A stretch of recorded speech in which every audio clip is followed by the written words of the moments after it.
কারা আমাদের নিউজ করতে বাধা দেয়? বিভিন্ন secret agencies of the government. They dictate us which news will be published, which news will not be published. We decide. আমাদের press council একটা, এটা কি বলবো, পঙ্গু, প্যারালাইজড অর্গানাইজেশন। এর কোনো ভূমিকা নাই। সরকারের আজ্ঞাবহ একটা প্রতিষ্ঠান, সরকার যেভাবে একজনকে নমিনেটেড বসায়, সে যেভাবে চায় সেইভাবেই ওখানকার ফাংশন হয়। তাহলে আপনার আমার প্রোটেকশনটা দেবে কে? একজন সাংবাদিক ক্রাইম করলে তাকে ডিজিটাল অ্যাক্টে কেন জেলখানায় জীবন দিতে হবে? মুশতাক আহমেদের মতো লোককে কেন জীবন দিতে হয়েছে? কি লিখছ, কি অপরাধ ছিল মুশতাক সাহেবের? এই কথা নিয়ে কেউ কখনো কথা বলেছি? কথা বলার মতন কারো অবস্থা ছিল না। তাহলে আজকে যে এই যে 16 ধাপ আমি এগোতে পেরেছি, কখন? Because this interim government. After certain time election is going to take place, political government is coming. প্রত্যেকটা পলিটিক্যাল গভর্নমেন্ট তারা কি এই রিফর্ম নিয়ে কথা বলেছে? আমি মনে করি, আমি কামাল ভাই যেটা বলেছেন আমি তার সাথে 100% একমত। এই যে রিফর্মের সরকার করেছে, এগুলো এক্সিকিউট করার দায়িত্ব সরকারের। তথ্য মন্ত্রণালয়ের উচিত সমস্ত স্টেক হোল্ডারদেরকে সাথে মিলে এগুলো যত দ্রুত সম্ভব অর্ডিন্যান্সের মাধ্যমে বাস্তবায়ন করা।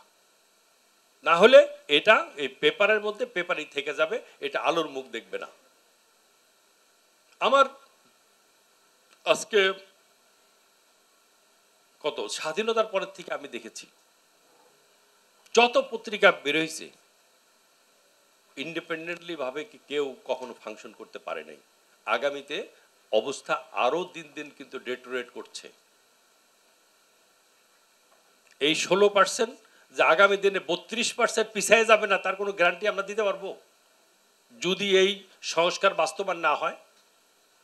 আমাদের মধ্যে আমরা খুব রেসপেক্ট করি ইফতেখার ভাইকে, কারণ উনি বিভিন্ন ইস্যুতে উনি কথা বলেন, পাবলিকলি কথা বলেন, রাতে একা চলাফেরা করেন। আমরা কিন্তু পারি না।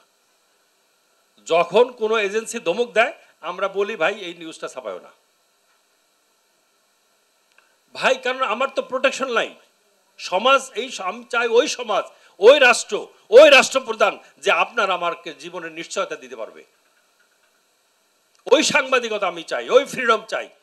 এই কারণে উই মাস্ট ওয়ার্ক টুগেদার। এই সেমিনার আজকে পাবলিশ হবে, কালকে বড় বড় ফলাও করে প্রচার হবে, আগামীকালকে দেখব, পরশু দিন কিন্তু এটা আবার ভুলে যাব, নতুন চিন্তায় চলে যাব। এই কারণে আমি মনে করি যে UNESCO, Swedish embassy, international transparency agency, আপনারা যে উদ্যোগটা নিয়েছেন, লেটস কন্টিনিউ দিস ডায়লগ। আজকে হয়তো কোনো কারণে অ্যাডভাইজার সাহেব আসতে পারেন নাই, দরকার যেদিন অ্যাডভাইজার সাহেব টাইম দেয় আবার তাকে এর দরকার। Information minister has to execute that.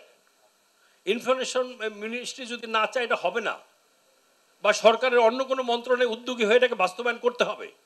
এবং যেই সরকারের যে প্রত্যাশা, আমাদের সকলের যে প্রত্যাশা, এমন একটা সমাজ ব্যবস্থা, এমন একটা রাষ্ট্র যে রাষ্ট্রে আপনার আমার জীবনের নিশ্চয়তা থাকবে, ফ্রিডম প্রেস থাকবে, ফ্রিডম এক্সপ্রেশন থাকবে, আমার কোনো এজেন্সি দ্বারা আমি পরিচালিত হব না, আমাকে জীবনের হুমকি দিতে হবে না। আমার মতো ফিলিস্তিনির মতন বাংলাদেশের সাংবাদিক কিন্তু কম নিহত হয় নাই, আহত হয় নাই। তাই সেই রাষ্ট্র করতে হলে আমাদেরকে সমস্ত স্টেক হোল্ডারের সাথে এক হয়ে কাজ করব।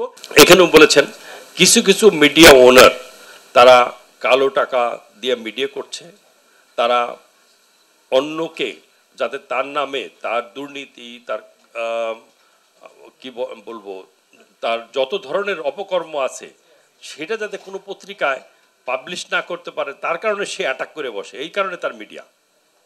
এইটার ব্যাপারে আমার ওপিনিয়ন কি, এটা কামাল ভাই তার বক্তব্যে বলেছেন। আরেকটা বলেছেন একই মালিকানায় টেলিভিশন আর পত্রিকা থাকবে না, তাহলে I am going to be affected first. তা এখন আমার প্রশ্ন আসে যে আমি টেলিভিশন ছাড়বো না সমকাল ছাড়বো, পত্রিকা ছাড়বো? তো সমকাল তো আমার আজকে 23 বছরের সংগঠন, ভালো করছে, আর 13 বছর হয়েছে 24। যাই হোক, আমি যে কোনো একটা স্যাক্রিফাইস করতে রাজি আছি, কিন্তু কন্ডিশনাল। শর্ত সাপেক্ষে আমি এই স্যাক্রিফাইস করতেছি। কন্ডিশনগুলো কি? আমাদের পত্রিকা কারা ডমিনেট করে, কেন আমরা সত্য প্রকাশ করতে পারি না? প্রথম হলো information ministry does not function. কারা আমাদের নিউজ করতে বাধা দেয়? বিভিন্ন secret agencies of the government. They dictate us which news will be published, which news will not be published. We decide. দ্বিতীয় কথা হচ্ছে আমাদের মফস্বল সাংবাদিকতা সবচেয়ে আমাদের ইসের মধ্যে ভীতিকর অবস্থার মধ্যে, আমি আশঙ্কাজনকের মধ্যে তাদের সাংবাদিকতা করে। আমি আমার ব্যক্তিগত অভিজ্ঞতায় আমার সমকালের আমি 2 জন সাংবাদিককে আমাকে হারাতে হয়েছে। একজন হচ্ছে গৌতম সাহা, ফরিদপুরে 2002-03 দিকে। সে একটা দুর্নীতি নিউজ করেছিল, রাস্তার উপরে কারাপশন। তাকে হ্যাং টু ডেথ, তাকে গলায় ফাঁসি দিয়ে তাকে হত্যা করা হয়েছে।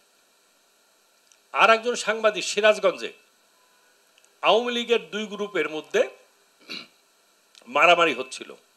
সিরাজগঞ্জের পৌর মেয়র উনি নিজে বন্দুক দিয়ে অপরপক্ষকে গুলি করছিলেন। ওই ছবিটা সমকালের সাংবাদিক নিচ্ছিল, সে বন্দুকটা ঘুরাইও সাংবাদিককে মেরে ফেলে।